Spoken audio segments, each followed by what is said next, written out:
Yulianti dari Reguler Malam Manajemen di NIM 192106557. Jawaban kuis yang nomor 1. Daya saing digital Indonesia masih terbilang rendah. Artinya, Indonesia memiliki potensi besar untuk mendorong pertumbuhan ekonomi digital. Dampak positif bagi perekonomian itu sendiri ialah tumbuhnya berbagai platform jual beli online atau yang biasa kita sebut sebagai e-commerce, transportasi online, jasa keuangan online, hingga digitalisasi pariwisata. Di sisi lain, banyaknya perusahaan retail yang menutup gerainya, perusahaan taksi yang mengurangi jumlah armada, serta perbankan yang menutup sebagian kantor cabang. Mereka harus menghadapi persaingan ketat dengan para pemain digital seperti e-commerce, transportasi online, dan jasa keuangan online. Dampak negatif ini juga dirasakan oleh para pekerja yang tidak atau kurang terampil. Strategi yang harus ditempuh Indonesia dalam ekonomi digital sehingga dapat menunjang faktor kesenjangan yang lebih tinggi ialah yang pertama, memperketat sistem, yakni cyber security, atau penyerangan website perekonomian digital sehingga meminimalisir pembobolan transaksi online. Yang kedua, akses jaringan, menyamaratakan akses internet ataupun jaringan komunikasi ke seluruh pelosok negeri. Yang ketiga ialah pembaharuan dasar hukum, regulasi sebagaimana mestinya untuk mengikuti perkembangan zaman. Salah satu program pemerintah RI ialah melalui Palaparing atau Jaringan Serat Optik Nasional, melayani kebutuhan internet cepat di seluruh daerah di Indonesia. Indonesia telah merasakan berkah dari ekonomi digital ini.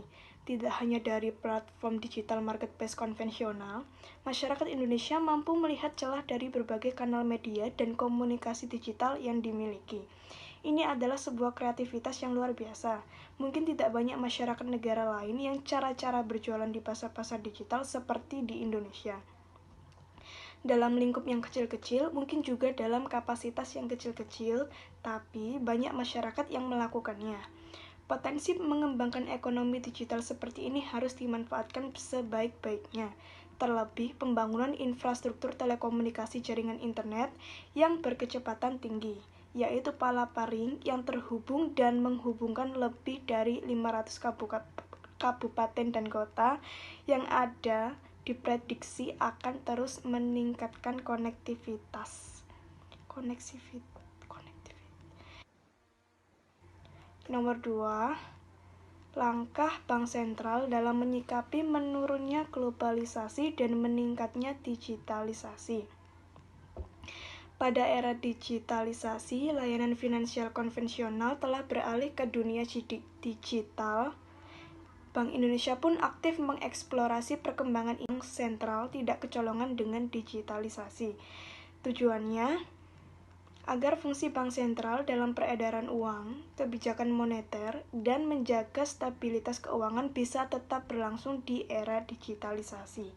Dengan cara mendorong digitalisasi agar terus berkembang pesat dan berinovasi dalam berbagai sektor seperti sektor real, e-commerce, dan perbankan.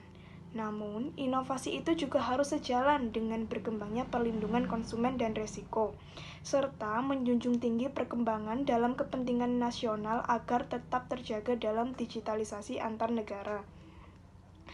Nomor 3, kebijakan fiskal dan moneter seperti apa yang sudah diambil pemerintah dalam menghadapi COVID-19. Yang pertama, dalam bidang kesehatan, terutama dalam upaya pengendalian COVID-19, seperti yang sudah sering kita lihat saat ini, dengan adanya pasien yang terus meningkat setiap harinya, sehingga Indonesia minim akan latar tempat dalam melakukan penanganan.